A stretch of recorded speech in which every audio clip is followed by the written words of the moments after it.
Welcome to The Explainer. Today we're diving into a really cool blind test that puts some of the most affordable golf balls you can buy right up against the industry's gold standard, the one everyone swears by. And this really is the $55 question, isn't it? Can a ball that costs you maybe $30 a dozen actually play better than the $55 tour ball? Well, two golfers set out to answer that. And for anyone who's ever wondered if those expensive balls are really worth it, this is for you. So what they did was simple. They took away all the logos, all the marketing, all the hype, and just let the performance speak for itself. You're going to want to see how this played out. Okay, so first up, let's talk about how they actually set up this epic showdown between the budget balls and the big-name premium ball. Here are the players. You've got 6 really popular budget balls. Callaway, Srixon, Kirkland, all of them under $30.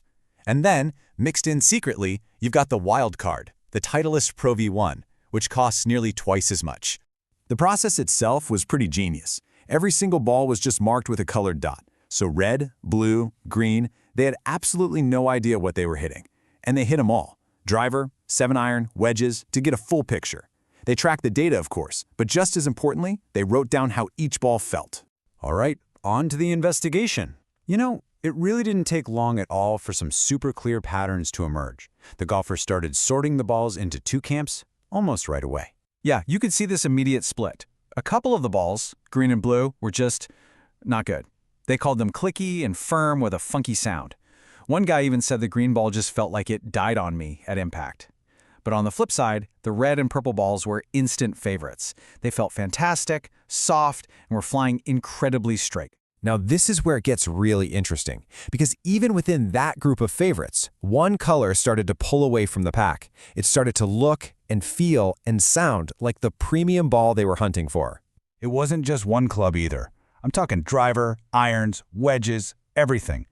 The red dotted ball was just delivering the goods every single time.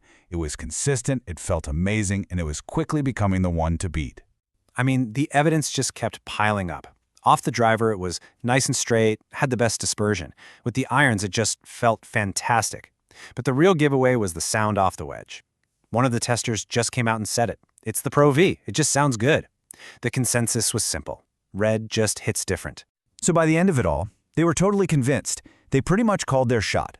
The whole point was for the test to be blind, but the quality of that red ball was so obvious, they were certain they had cracked the code. They'd found the Pro V. So, were they right? This is the moment of truth. It was time to unmask the balls, and they started from the absolute worst performer of the day. Okay, coming in at dead last, the ball that both testers agreed was just by far the worst of the bunch was the tailor-made Speedsoft. No surprise here, really. They disliked its feel and how it performed from the very first swing. All right, climbing one spot up from the bottom at number 6, another ball they weren't big fans of Was the Callaway Supersoft. Now this one is actually a little bit shocking, considering it's the #1 selling ball in its price range. Okay, we're going to skip the balls in the middle for a second and jump right to the finale. It all came down to the top 2, the balls they called red and brown. They were absolutely positive that red was the Pro V1, but the question was, did it finish number 1? So, the runner-up, the second best performing ball of the entire day, was revealed to be the Titleist Pro V1. Just wow, an absolute stunner.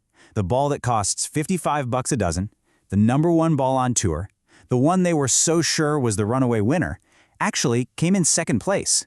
Well, that can only mean one thing. The #1 ball, the undisputed champion of this blind test, the one that outperformed everything else, including the Pro V1, was the Srixon Q-Star, a sub-$30 budget ball. In a totally anonymous head-to-head test, it didn't just compete with the king, it beat the king. I mean, that is just a mind-blowing result. So what on earth does this mean for you, the average golfer, trying to decide what to buy? So here it is, the final leaderboard. Just look at this. When you take the brand names away, a budget ball didn't just hang with the premium option, it won. And get this, look at the top 3. You have 2 budget balls, the Srixon and the Kirkland, literally sandwiching the Pro V1. So what's the big takeaway here? Well, it's pretty clear. A higher price doesn't always mean better performance. The Srixon Q-Star won because it was just the straightest, most consistent ball of the day.